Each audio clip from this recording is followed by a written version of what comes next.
అందరికీ praise the lord. ప్రభువైన యేసుక్రీస్తు నామములో మీ అందరికీ శుభములు. బాగున్నారా ప్రియమైన దేవుని బిడ్డలారా? మరి మన ప్రభు వారి యొక్క ఉన్నతమైనటువంటి ఆలోచనలు ఎంతో గొప్పవి. ఆయన తప్పక మన ఎడల ఒక మంచి ఆలోచన కలిగి ఉన్నాడు. ఆయన మంచివాడు కాబట్టి మన కొరకు తన ప్రాణం ఇవ్వడానికి వెనుతీ లేదు. రండి సమయంలో నేటి హెబ్రోను క్యాలెండర్ వాక్యాన్ని చదువుకుందాం. ద్వితీయోపదేశకాండము 15వ అధ్యాయము. ద్వితీయోపదేశకాండము 15వ అధ్యాయము 10వ వచనం చదువుతున్నాను. యెహోవా నీ కార్యములన్నిటిలోనూ నిన్ను ఆశీర్వదించును. యెహోవా నీ కార్యములన్నిటిలోనూ నిన్ను ఆశీర్వదించును. అంటే దీని ముందు తర్వాత ఉన్న సందర్భాలు మనం ఆలోచించాలి. మన కార్యములన్నిటిలోనూ మన ప్రయత్నములన్నిటిలోనూ కూడా దేవుడు మనల్ని ఆశీర్వదిస్తాడు అన్న విషయం అయితే ఇక్కడ ఉంది. ఎప్పుడు ఆస్వాదిస్తాడు దేవుని బిడ్డలారా? ఎప్పుడు ఆస్వాదిస్తాడండి? మన ప్రతి ప్రయత్నములోనూ ప్రతి కార్యములోనూ దేవుడు ఎప్పుడు మనల్ని ఆస్వాదిస్తాడు అంటే ఇక్కడున్న ఒక సందర్భాన్ని చెప్తా. ఇక్కడ ఏ సందర్భం ఉందంటే ఈ 15వ అధ్యాయంలో బీదల గురించి రాయబడి ఉంది. బీదల విషయం రాయబడి ఉంది. బీదలను ఎవరైతే కటాక్షిస్తారో, బీదల మీద ఎవరైతే ప్రేమ చూపుతారో, వారికి కావలసినన్ని కూడా సిద్ధపరుస్తారో దేవుడు వారిని ఖచ్చితంగా ఆశీర్వదిస్తాడు అని రాస్తుంది. ఈ అధ్యాయంలో ముఖ్యంగా చెప్పే విషయం ఏంటంటే 15వ అధ్యాయం 11వ వచనంలో బీదలు దేశంలో ఉండక మానరు. బీదలు తప్పకుండా ఉంటారు. అయితే బీదలకు మనం ఏం చేయాలో ఈ అధ్యాయం చెప్తుంది. మన సహోదరులు ఎవరైనా బీదలు ఉన్నప్పుడు వారిని మనం పరామర్శించాలి. మనకు కలిగిన దాంట్లో మనం వారిని పరామర్శించాలి అని బైబిల్ చెప్తుంది. ద్వితీయోపదేశకాండం 15వ అధ్యాయం 7వ వచనం, నీ దేవుడైన యెహోవా నీకిచ్చున్న దేశమందు నీ పురములో ఎక్కడైనను నీ సహోదరుల్లో ఒక బీదవాడు ఉండిన ఎడల బీదవాడైన నీ సహోదరుని కరుణింపకుండా నీ హృదయమును కఠినపరుచుకొనకూడదు. కాబట్టి ఎవరైనా మన మధ్య బీదవాళ్ళు ఉన్నప్పుడు వారికి ఏ విషయంలో అయితే మనం సహాయపడగలమో ఆ విషయంలో మనం సహాయపడాలి. ఏమండి, అర్థమవుతుందా? ఏ విషయం అయితే మనం సహాయపడగలమో ఆ విషయంలో తప్పకుండా మనము ఏం కావాలండి? సహాయపడాలి. నా ప్రియమైన దేవుని బిడ్డలారా, ఈ రోజుల్లో సహాయం చేయడం పక్కన పెడితే అసలు ఏమాత్రం కూడా సహకరించలేని పరిస్థితిలో ఉన్నారు. నా ప్రియ దేవుని బిడ్డలారా, బైబిల్ ఏం చెప్తుంది? లేవికాండం 25వ అధ్యాయము 35వ వచనంలో నేను చదువుతాను చూడండి. తప్పకుండా అలాంటి వారికి మనం ఏం చేయాలో లేవికాండం 25వ అధ్యాయము 35వ వచనం చదువుతున్నాను, వినండి. 35వ వచనాన్ని చదువుతున్నాను. 35వ వచనం, పరవాసైనను అతిథి అయినను నీ సహోదరుడు బీదవాడై నిరాధారుడై నీ వద్దకు వచ్చినలా నీవు వానికి సహాయం చేయవాలి. చూసినారా? ఏ ఆధారం లేకుండా బీదవాడై మన దగ్గరకు వచ్చినప్పుడు మనం ఏం చేయాలట? తప్పకుండా సహాయం చేయాలట. బైబిల్ చెప్తున్న వాస్తవం అన్నమాట. ఇలా బైబిల్ గ్రంథంలో అనేక విషయాలు, అర్థమైందా? యెషయా గ్రంథం 58వ అధ్యాయం 7వ వచనం, దిక్కులేని వారిని అంటే దిక్కులేని బీదలను మన ఇంటికి చేర్చుకోవాలని రాస్తుంది. యెషయా గ్రంథం 58:7లో. ఇలా చూసుకుంటా వెళ్తే నా ప్రియమైన దేవుని బిడ్డలారా, 41వ కీర్తన 1వ చరణంలో బీదలను కటాక్షించేవాడు ధన్యుడు అని రాస్తుంది. బీదలను కటాక్షించువాడు ధన్యుడు అని రాస్తుందండి. ఇలా యోబు గారైతే యోబు గ్రంథం 31 అధ్యాయము 16 వచనంలో యోబు గారు ఎంత చక్కగా బీదలను ఆదరించాడంటే ఇక చాలా విషయాలు అక్కడ ఉంటాయి. చేయలేని వారికి చేయిగా ఉన్నాడు అంటే వారిని అలా పరామర్శించారు యోబు గారు. అందుకే యోబు గారిని తిరిగి దేవుడు ఎంతో బ్లెస్ చేశాడు. ఓకేనా? మన జీవితాల్లో కూడా మనం కూడా ఈ విషయాలు బాగా నేర్చుకోవాలి. ఎందుకంటే బైబిల్ ఏం చెప్తుందంటే సామెతల గ్రంథం 14 అధ్యాయం 31 వచనంలో సామెతలు 14:31లోను 19:17లోను నేను ఒకసారి చదువుతాను చూడండి. సామెతల గ్రంథం 19వ అధ్యాయం నేను చదువుతాను చూడండి. ఎందుకంటే నేటి దినాల్లో ఇది మనకు చాలా ఇంపార్టెంట్ అనమాట. సామెతల గ్రంథం 19వ అధ్యాయము 18వ వచనాన్ని 17వ వచనాన్ని చదువుతున్నాను. 17వ వచనం, బీదలను కనికరించువాడు యెహోవాకు అప్పిచ్చువాడు. బీదలను కనికరించువాడు. దేవుని బిడ్డలారా, మనం బీదలను కనికరించాలి. వారి కష్టాలు ఇబ్బందుల్లో మనము బీదలను కనికరించేవాడు యెహోవాను గణపరచువాడు అంది. యెహోవాకు అప్పిచ్చువాడే కాదు, యెహోవాను గణపరచువాడని ఉంది. ఇలా చెప్పుకుంటూ వెళ్తే కొత్త నిబంధనలో ఎన్నో విషయాలు ఉన్నాయి. బీదలను కనికరించాలని, బీదలను కటాక్షించాలని, బీదలకు సహాయం చేయాలని, వారిని పరామర్శించాలని ఎన్ని విషయాలు చెప్పగలం నా ప్రియ దేవుని బిడ్డలారా. అందుకే దేవుడు కూడా 113వ కీర్తన 8వ చరణంలో పెంట కుప్ప మీద నుండి బీదలను పైకి లేవనెత్తువాడు. అంటే దేవుడు కూడా తన కృపలో ఎవరైతే మరీ ఇబ్బందికరమైన పరిస్థితుల్లో ఉన్నారో వారిని దేవుడు తప్పకుండా ఆదరిస్తాడండి. ఆదరిస్తాడు. ఎవరు చింతపడాల్సిన అవసరము లేదు. ప్రభు తప్పకుండా మనల్ని ఆదరిస్తాడు. ఒకవేళ ప్రభు నిమిత్తమై ఈ లోకంలో బీదవారుగా ఉన్నా ప్రభు నిన్ను చూస్తున్నాడు. నేను ఇచ్చేది 2 రూపాయలే, నేను ఇచ్చేది 10 రూపాయలే, వాళ్ళలాగా ఇలాపోయాను. సరే, ఒకవేళ ఉండి ఇస్తే మంచిదే. దేవుని కొరకు పనిచేస్తే మంచిదే. దేవుని కొరకు ప్రయాసపడితే మంచిదే. ఈ భూమి మీద మనం చేసిన క్రియలే మన వెంట వస్తాయి. మనం దేవుని కొరకు ఎంత ప్రయాసపడ్డామో, ఎంత కష్టపడ్డామో అదే, ఇంకేం లేదు నా ప్రియ సహోదరులారా.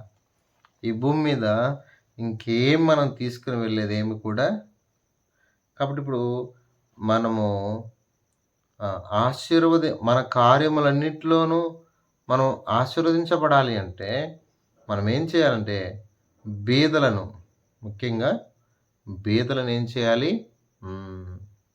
బీదలను కటాక్షించాలి. బీదలకు చేదోడు వాదోడుగా ఉండాలి. వారి అవసరాలు మనం తీర్చగలగాలి. అలా తీర్చకుండా ఏదో మనము, మన కుటుంబం, మన ఫ్యామిలీ అంటే దానివల్ల నష్టమే. అంతేనా కాదంటారా? బీదలను మనము అన్ని విషయాల్లో పరామర్శించాలి.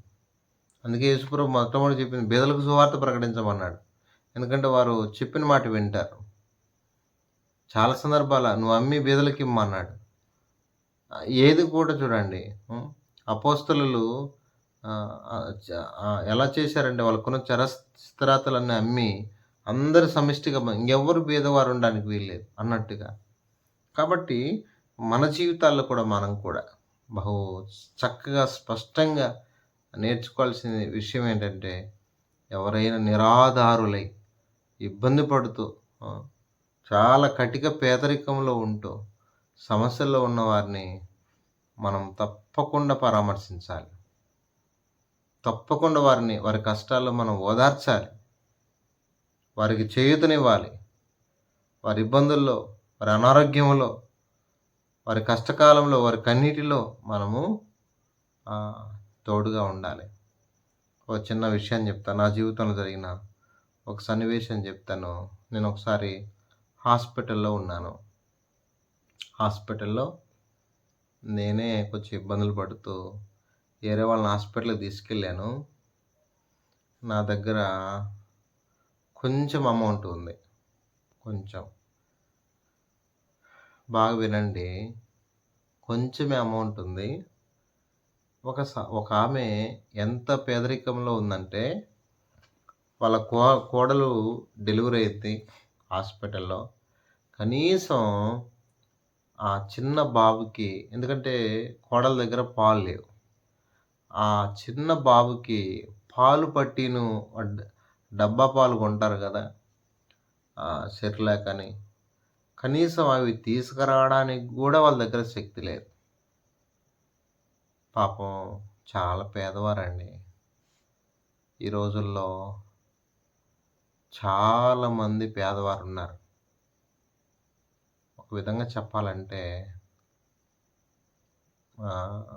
చాలామంది, కొంతమంది పర్లేదు గానీ, చాలామంది అలా సఫర్ అవుతూ ఉన్నారు.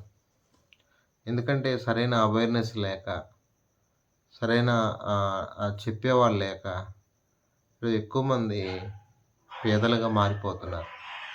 సరే, ఆ సహోదరి పరిస్థితి ఏంటంటే బాగా ఏడుస్తూ ఉంది. అమ్మా, అన్నం తిన్నావా అని అడిగాను. లేదయ్యా, ఏం తినలేదు. ఆ యేసయ్య ఇస్తాలే తింటానంటుంది. ఆ డబ్బా పాలు పడ్డానికి కూడా ఆమె దగ్గర శక్తి లేదు. ఇదెంతో బాధ. ఒకవైపు పిల్లగాడు ఏడుస్తున్నాడట. నర్సులమ్మ కోపపడుతుంది. ఏంటి పిల్లగాడు పిల్లగాడికి ఆకలి అవుతుంది. ఆ పిల్లగాడికి పాలు దాపడానికి కూడా లేదు. ఎప్పుడైనా ఇలాంటి పరిస్థితులు చూస్తే తక్షణమే మీరేం చేయాలంటే తక్షణమే స్పందించాలి. తక్షణమే వారికి మనం సహాయం చేయగలగాలి. తక్షణమే వారిని మనం ఆదరించగలగాలి. మనం తిన్నాము మనం అని కాదు. ఇక ఆ మాటలు విన్న తర్వాత వెంటనే నా హృదయం చెల్లించిపోయింది. ఆమె భోజనం చేయడానికి కొంత అమౌంట్ ఇచ్చాను, తినరమ్మన్నాను. మరలా వచ్చింది, నా దగ్గర ప్రార్థన చేసుకొని వచ్చింది. ప్రియమైన దేవుని బిడ్డలారా, ఈ విషయం మనం గమనించాలి. కనుక ప్రియమైన దేవుని బిడ్డలారా, అట్లాగూ ఆమె బాగా బాధపడుతూ వచ్చింది. కొంత భోజనానికి మనం సహాయం చేశాం. తర్వాత ఎంత బాధాకరమైన విషయం అంటే, ఆమె జీవితంలో నా ప్రియ దేవుని బిడ్డలారా, ఇక నేను వస్తూ నా దగ్గర కూడా ఎంతో కొంత డబ్బులే ఉన్నాయి. ఆమెకి ఇవ్వాలన్న మనసు ఉంది, ప్రేరేపణ కలుగుతూ ఉంది. ఆమెకి నా దగ్గర ఇచ్చాను. ఒక 1000 రూపాయలు ఇచ్చానండి. నాకు కూడా ఛార్జీకి తక్కువే ఉన్నాయి. సరే, ఏమన్నా కానీ అని చెప్పి నా దగ్గర ఉన్న 1000 రూపాయలు ఆమెకి ఇచ్చాను. ఆమె ఇలా రెండు చేతులు దండం పెట్టి ఏడుస్తూ, నాయనా ఎంతో సాయం చేశావు అంటే, ఎందుకు చెప్తున్నానంటే, ఎంతో కష్టాల్లో, ఇబ్బందుల్లో, శోధనలో ఉన్నవారు లేకపోలేదు, ఉన్నారు పాపం. వారికి చేయగలిగిన సహాయం మనం చేయడం మంచిది.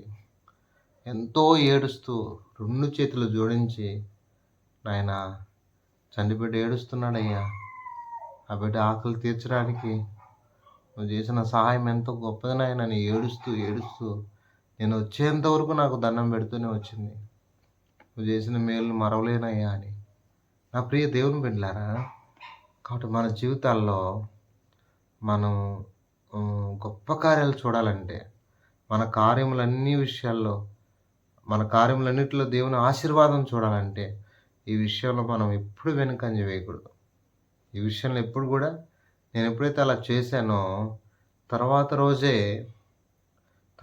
ఇంక నేను బయలుదేరుతాను. ఒక ఆంటీ ఫోన్ చేసి, అయ్యా నాకు దేవుని ప్రేరేపణ కలిగింది, నువ్వేదో ఇబ్బందుల్లో ఉన్నట్టు దేవుడు నాతో మాట్లాడాడు అని చెప్పి నేను 1000 రూపాయలు ఇస్తే ఆంటీ గారు నాకు 10,000 పంపించారు. ఇది నిజం, నేను చెప్పేది అబద్ధం కాదు. ఏదో ఇస్తే ఇలా డబ్బులు వస్తాయని కాదు. మనము బీదలను ఈయన కటాక్షిస్తే దేవుడు మనల్ని కటాక్షిస్తాడు, మన అవసరాలు తీరుస్తాడు. కాబట్టి ఆ విధంగా మనము బీదలను అన్ని విషయాలు పరామర్శించి దేవుని కటాక్షం పొందడానికి, మన కార్యములలో మనం ఆశీర్వదింపబడడానికి ప్రభు మనకు సహాయం చేయనుగాక. ప్రార్థన చేసుకుందాం. పరిశుద్ధుడైన తండ్రి, కృపగలిగిన దేవా, మీకు ఎంతో వందనములు. సమయంలో మీరు ఇచ్చిన ఈ మంచి మాటల కొరకు స్తుతిస్తున్నా. ఆయన బీదలను మరి ఈ భూమి మీద నాయన మీరు ఉంచారు.